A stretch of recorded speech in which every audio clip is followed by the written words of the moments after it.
El 4 de mayo del año 82, la escuadrilla de la aviación naval atacó por primera vez en combate al destructor Sheffield. Inglaterra suponía que Argentina no podría usar los misiles Exocet, pero los usó y hundió al Sheffield.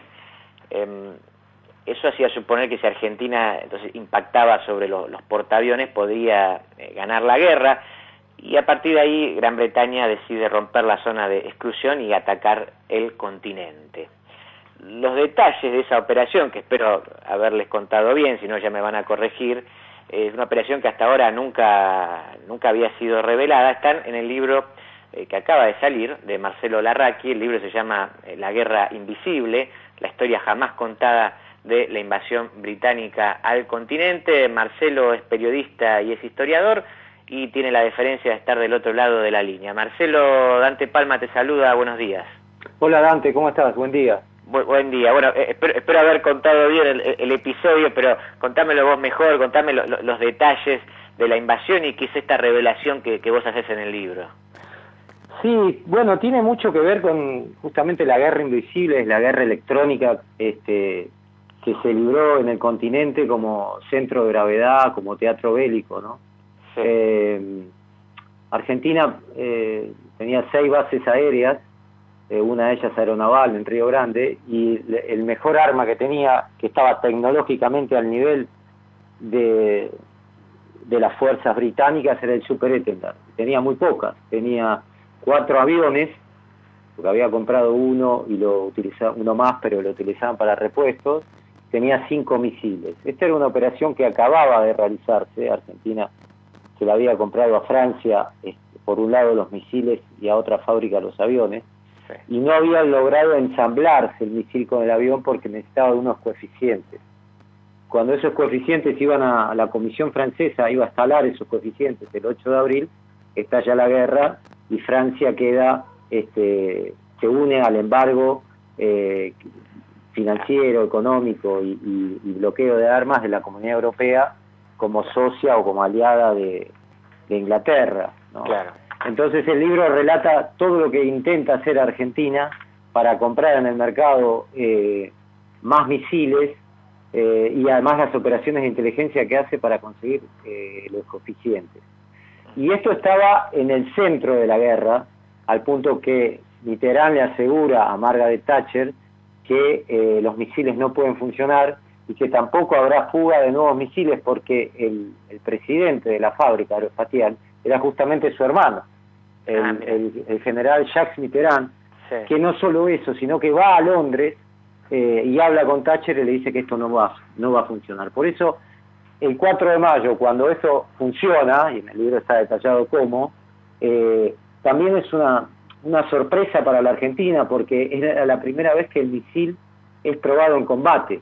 Sí. ¿No? Nunca se había probado el misil, era un arma totalmente nueva, porque se disparaba desde 40 kilómetros, cuando los aviones convencionales, se hacía como en la Segunda Guerra Mundial, tenía que atravesar los barcos y lanzar las bombas. Así, esa era la tecnología que tenía Argentina con las distintas flotas de aviones de la aviación naval y de la Fuerza Aérea, ¿no? Y aún así, a 480 millas de Malvinas, estando solamente 2 minutos en el aire, produjo todo la hecatombe que le produjo a las naves británicas. Recordá que Gran Bretaña vino con 42 naves y Argentina dejó fuera de combate a 24, ¿no? Claro. Estas son cosas que a veces se nos escapan de la guerra porque nosotros asumimos la guerra como Monte London y solamente la batalla final de Puerto Argentino con los morteros y los fusiles, pero hubo otra guerra que se jugó en el aire, que es lo que relata este libro.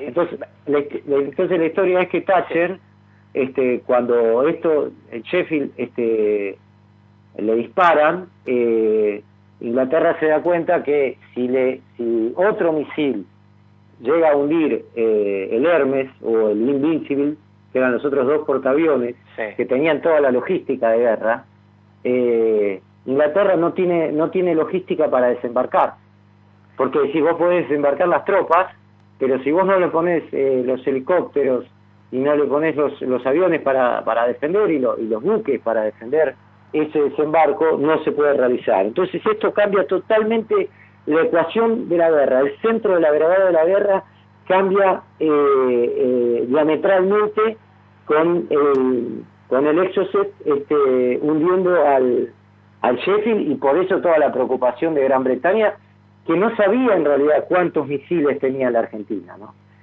Claro.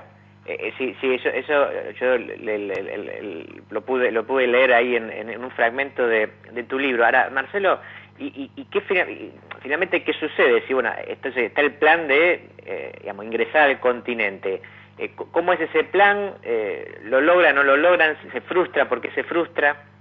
Sí, al continente entra. Obviamente los detalles están contados en el libro, son más de 100 páginas, ¿no? Sí. Tienen muchos problemas logísticos, muchos problemas de comunicación, pero están 12 días intentando atacar la base de Río Grande.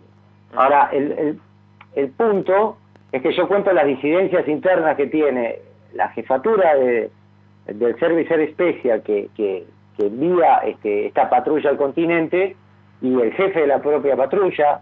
No te olvides que las fuerzas especiales tienen un secreto, firman un secreto cuando vuelven de una misión de que no la pueden narrar. Es decir, son secretos militares que aún permanecen. Sí. Al punto que Jeremy Moore, que era el jefe de las tropas terrestres británicas, cuando escribía su libro le pidió al Ministerio de Defensa que le diera toda la información sobre lo que había hecho el SAS en las islas, porque se habían infiltrado el primer día, el 1 de mayo, el primer día de la guerra, sí. Y el Ministerio de Defensa se las negó al propio general. Claro. Sí, es decir, te digo para el nivel de qué es esto, de cómo juega Inglaterra. Yo me metí en los archivos británicos y ellos reconocen, en los últimos años empezaron a reconocer 4 operaciones en el continente. Yo narro una, es decir, sí. Le ponen el título nada más. Dice, hicimos 4, estos son los títulos. No las escriben. Esos son secretos de guerra que creo que Argentina debería pedir la desclasificación para tener una historia integral de las Malvinas, ¿no? Nosotros solamente tenemos la historia de las islas y no del continente. Y entonces lo que sucede es un acto de locura de Gran Bretaña, o un acto de guerra, digamos, de enviar no solamente un comando para explorar y atacar los aviones y matar a los pilotos. Te digo, Dante, que estos comandos son ultra capacitados.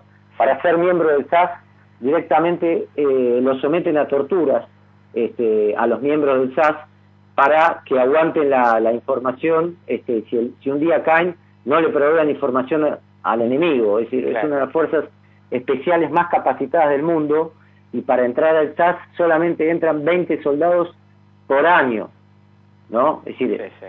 El SAS se entrenó se entrena en las selvas, en el desierto, hacen caminatas de 80 kilómetros, es decir, son fuerzas ultra capacitadas, que si vos sabés, el 14 de mayo destruyen la base Calderón en Malvinas, una fuerza del SAS que entra en kayak a la isla Borbón, que es en el norte de la isla Gran Malvina, y destruyen 7 aviones. Te digo, el peso que tuvo el SAS en la guerra fue muy importante. Y bueno, no solamente envían al SAS al continente, sino que tenían preparados a 2 aviones Hércules en la isla de Ascensión, que es una isla que está a 7.000 kilómetros de Argentina, es una isla británica que se la estaba arrendando de Estados Unidos y sirvió como base logística de la guerra. 2 aviones Hércules y 2 comandos del SAS de 60 personas en la bodega ya del avión, como para despegar y aterrizar en Río Grande para destruir la base. Sí. Eso estaba ya se necesitaba la orden de largada, porque los comandos ya estaban en la isla, estaban súper entrenados y solamente estaban esperando ver cómo se desenvolvía la guerra y qué más pasaba con el Exocet. Ahora el Exocet vuelve a dispararse, porque no era muy fácil de conseguir la posición. El avión explorador que del Sheffield lo detecta la compañía 602 de operaciones electrónicas de Comodoro Rivadavia, y porque percibe un ruido de un radar en el sureste de Malvinas, sí. Y ese ruido de radar era de un buque. Entonces se envían a un avión explorador a detectarlo, con todos los riesgos que esto supone, un avión explorador sin armas, que llegan hasta ahí, lo cuento con mucho detalle en el libro. Sí, sí. Y ellos sí lo ven en el radar, este ruido, detectan que es un radar 965, que puede ser de un Invincible, un portaaviones o de un destructor. Obviamente en la guerra, en las flotas navales y en la guerra marítima todo esto se conoce, sí. Qué radar es de cada buque, y bueno, trasladan la información al Super Étendard, y el Super Étendard sale en una misión y lo detecta en su radar cuando está a 20 millas, a 30 segundos de lanzarse. Los pilotos de Aterraza y Mayora lo ven, este eco, y disparan sin saber qué sucede. Ahora, el problema después que tiene Argentina, que este avión explorador, el Neptune, deja de funcionar, porque era un avión prácticamente con motores muy fatigados del año 62, que estaban en desuso y los pusieron en línea para la guerra, ¿no? Entonces, ya conseguir las ubicaciones era mucho más difícil. Yo lo cuento en detalle, lo consigue la estación radar de Malvinas, con círculos que van haciendo en base a cuando se van los Sea Harrier de las islas, ahí cuando desaparecen, los pierden de vista en su radar, ahí supone que están una base de portaaviones. Por eso creo que La Guerra Invisible cuenta una historia de Malvinas que por lo menos yo desconocía, y seguramente la mayor parte de la sociedad también, y que me parece que es necesario contar también para conocer en detalle qué sucedió en esa guerra. Ahora, Marcelo, estás dando un nivel de detalle fabuloso de lo que muestra la profundidad de la investigación, y me consta que vos viajaste a Malvinas en 2012, pero también viajaste a Inglaterra a buscar información. O sea, contame los detalles del laburo de investigación que hiciste. Sí, yo viajé en 2012 a Malvinas, estuve 15 días y viajé a correr una maratón, que me permitió también, bueno, recorrer todos los campos de batalla, corriendo de alguna manera porque decidí el circuito, pero más allá de eso fui a hacer una tarea periodística y hablé con muchos soldados en Monte London. Estábamos en los pozos, mientras ellos trataban de buscar las posiciones en la que habían estado, incluso encontraban las pilas de ellos mismos que habían tirado en ese momento, y también estuve en San Carlos, que fue el lugar de desembarco, en Pradera del Ganso, que se produjeron una de las batallas más feroces. Justamente, mirá, te hago una nota al pie, el segundo el buque que se destruye, que es el Atlantic Conveyor, que es por el Exocet, el capitán Kurilovic, entra por el norte en un viaje larguísimo, y destruye el Atlantic Conveyor y hunde 5 helicópteros chinos, que son de transporte de tropa. Y esos helicópteros esa misma noche iban a ir a San Carlos para transportar a la tropa. Y por eso la tropa tuvo que caminar 90 kilómetros hasta Puerto Argentino. Pero fíjate la importancia estratégica que tuvo el Super Étendard y los misiles, que obligó a toda la infantería británica a caminar 90 kilómetros porque los dejó solamente con un helicóptero chino que en ese momento estaba haciendo un transporte logístico y se salvó de ser hundido, ¿no? Me da la importancia estratégica que tenían esos misiles, ¿no? Los obligó a una expedición de 90 kilómetros a más de 4.000 soldados. Imagínate lo que significa para una guerra esto. Decir que Gran Bretaña había dejado fuera de combate a las bases aéreas argentinas, que estaban ahí en la base Cóndor y la base Borbón, donde estaban los Pucará, entonces no podían bombardear, y había establecido una muralla aérea en San Carlos, con todos los buques, que yo cuento esa batalla del día 21 y del 23, con más de 100 misiones de aviones argentinos. Por eso mirá la gravedad, el centro de gravedad de la guerra estaba primero en el aire, antes de que estuviese en las tropas de infantería. Bueno, yo estuve en las islas y esto me permitió conocer muchísimo, hablando no solamente con los isleños, con el director del hospital, con funcionarios, con diputados, con el director de migración. Yo estuve 15 días hablando con ellos y tuve una perspectiva totalmente nueva, que me llevó a entender que nosotros los argentinos necesitamos un diálogo con los isleños, porque son 7 generaciones que viven ahí. Nosotros entendemos que en las islas no hay nadie, y hay gente que vive ahí y que vivió la Segunda Guerra Mundial en la cara, ¿no? Durante toda esto,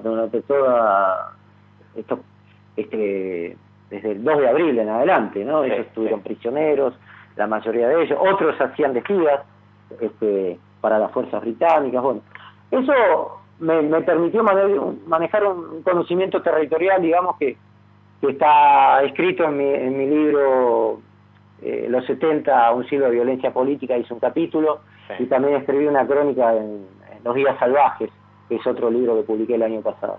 Pero bueno, el año pasado fui a Inglaterra, así para tomarme así como siempre quería vivir en Londres.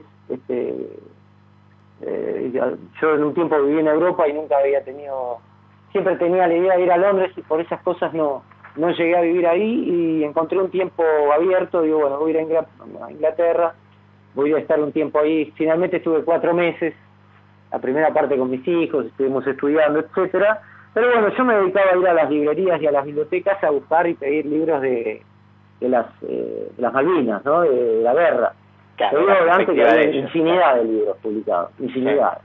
De todo, de los escuadrones, de los pilotos, de las tropas, de los paracaidistas, historia de las islas, es un mundo totalmente nuevo. Bueno, y revisando encontré un libro, Los secretos de Malvinas, escrito por un hombre así de inteligencia, que contaba todo con anónimos y de una manera indirecta, digamos, la historia de este comando del SAS que va al continente argentino. Bueno, obviamente esto fue el disparador del libro. A partir de ahí empecé a trabajar todo el espionaje que se generó en Europa por los Exocet, la cuestión diplomática, todo lo que le hacía la embajada argentina en Francia en ese momento para conseguir los aviones, las estafas que sufrieron la Marina, que eran estafados por el MI6, el propio servicio británico, que le plantaba traficantes, ponían el dinero en el banco y después ese dinero no llegaba, quedaba bloqueado, es decir, para hacerles perder tiempo. Fue una guerra de inteligencia, una guerra electrónica que de alguna manera está relatada en este libro, La Guerra Invisible. Y Marcelo, te hago la última a propósito de lo que comentabas, que me pareció interesante, que cuando vos te pusiste a hablar con los isleños, me decís que bueno, que en algún sentido cambió tu punto de vista. Digo, después de la investigación, ¿cuál es tu mirada, la mirada que tenés sobre la guerra de Malvinas en general? ¿También cambió tu perspectiva en algo? Bueno, la guerra fue como, digamos, una idea que tenía en la cabeza el almirante Anaya, y que se la logra insertar en la cabeza del general Galtieri. Yo cuento ahí en el libro cómo ellos dan el golpe contra Viola con una alianza de objetivos. Galtieri necesita un almirante, es decir, el apoyo de la Marina para destituir a Viola, y Anaya necesita un militar que ejecute el plan que él tenía en la cabeza de la recuperación de las Malvinas, que había acompañado toda su carrera naval, y que de hecho yo cuento también en el libro que hacen el primer ensayo con la toma de la isla de Thule, en el extremo sur de las islas Sandwich, más abajo de la Georgia, que Argentina toma. Es una toma que pasa un poco desapercibida, pero que Inglaterra se da cuenta de esto. Es en el año 77, la hace Macera obviamente con el concurso del almirante Anaya. Y como Inglaterra no manda las tropas y no manda submarinos, solamente da un llamado de alerta en la ocupación argentina de esa isla donde pone una base naval, ellos suponen que no va a haber una reacción británica. Claro. Entonces yo creo que la guerra se disparó por estas dos necesidades mutuas y aspiraciones personales que tenían tanto Anaya como Galtieri. Y después encontró Thatcher una necesidad política también, porque ella tenía muchos problemas para instalar el neoliberalismo en Inglaterra, muchas protestas por los gastos de recortes, protestas de los mineros, de los sindicatos, y necesita variar un poco la tensión de lo que estaba sucediendo, y decide enviar la fuerza de tarea por impulso también del jefe de la Marina Real, el almirante Leach, cuando el secretario de Defensa John Nott le había dicho, mirá, ya está, están instalados, le dijo a Thatcher, no hagamos nada porque no lo vamos a poder sacar de ahí. Sí. Y en esa reunión de gabinete, que es el 2 de abril, Thatcher se va con la sensación de que no hay nada que hacer, pero un rato después va el almirante Leach y le dice, yo le pongo la flota en 2 días, la fuerza de tareas, y en 15 días está llegando a las islas. Estamos allá, sí. ¿Eh? Sí, estamos allá, que en 15 días llegarían acá. Y en 15 días estamos ahí. Sí. Y claro, y Estados Unidos no está muy convencido de apoyar a Thatcher, porque le sirve mucho más el apoyo que estaba dando Galtieri con el ejército argentino y con los agentes de inteligencia del batallón 601 en América Central para eliminar la guerrilla y el sandinismo, que la defensa de la OTAN de 2 islas perdidas que no tenían en ese momento ningún valor estratégico. Claro. Y Alexander Haig le dice a Thatcher, mira que no vale la pena esto. Y Galtieri confiaba en Estados Unidos. Por eso después el libro habla también de que hay 2 viajes previos de Galtieri a Estados Unidos, en agosto y en noviembre del 81, donde él se vuelve con la sensación de que si hace algo en Malvinas, primero fue a buscar el apoyo para destituir a Viola, y también para sondear sobre las islas. Eso todavía no accedimos a documentos todavía de esos viajes que cuentan esas reuniones que tuvo Galtieri en el Pentágono, ¿no? Pero yo te digo, Estados Unidos en ese momento, a principio, la primera semana de la guerra, no está convencida de apoyar a Inglaterra, y lo hace Gran Bretaña, logra el apoyo de Estados Unidos recién a fines de abril, cuando le empieza a ceder armas, le empieza a dar los misiles Sidewinder, que es el misil de Sea Harrier, que fueron determinantes en la guerra. Esos misiles, de 27 misiles que dispararon, 24 golpearon sobre los aviones argentinos. Era la patrulla aérea que dominó todo el escenario, ¿no? Claro. Y ahí le presta la isla Ascensión, y ahí se define la guerra, el fin de la diplomacia, ¿no? Pero bueno, sí, tenemos mucho que aprender de lo que pasó en las islas todavía. Marcelo Larraqui, periodista, historiador, de un montonazo de libros, pero en este caso especialmente hicimos hincapié en La Guerra Invisible, la historia jamás contada de la invasión británica al continente, más que recomendable. Marcelo, te mando un abrazo grande. Gracias, Dante. Déjame decirte un segundito, hay más información de mi libro en mi Instagram, es m.larraqui, y ahí también hago vivos con librerías, hablando del libro, y que están guardados y la gente se puede interesar. m.larraqui y los que me quieran seguir. Sí, por cierto, además me hiciste acordar, porque lo iba a decir, que también estás dando ahí los viernes es que das unas charlas a través de Instagram. Sí, los viernes hago a las 6 de la tarde encuentros de historia, para hablar hacemos repaso del siglo XX de historia argentina, donde empiezo hablando de un tema y después los lectores, los oyentes o los instagramers, no sé cómo decir, debatimos un poco. Esto obviamente es gratuito y todas las clases están guardadas en el IGTV, y se reproducen, y bueno, es una manera también de debatir un poco historia argentina, ¿no? Sí, totalmente. Marcelo, m.larraqui en Instagram. m.larraqui, exacto, Dante. Muchas gracias. Abrazo, Marcelo. Chao. Hasta luego.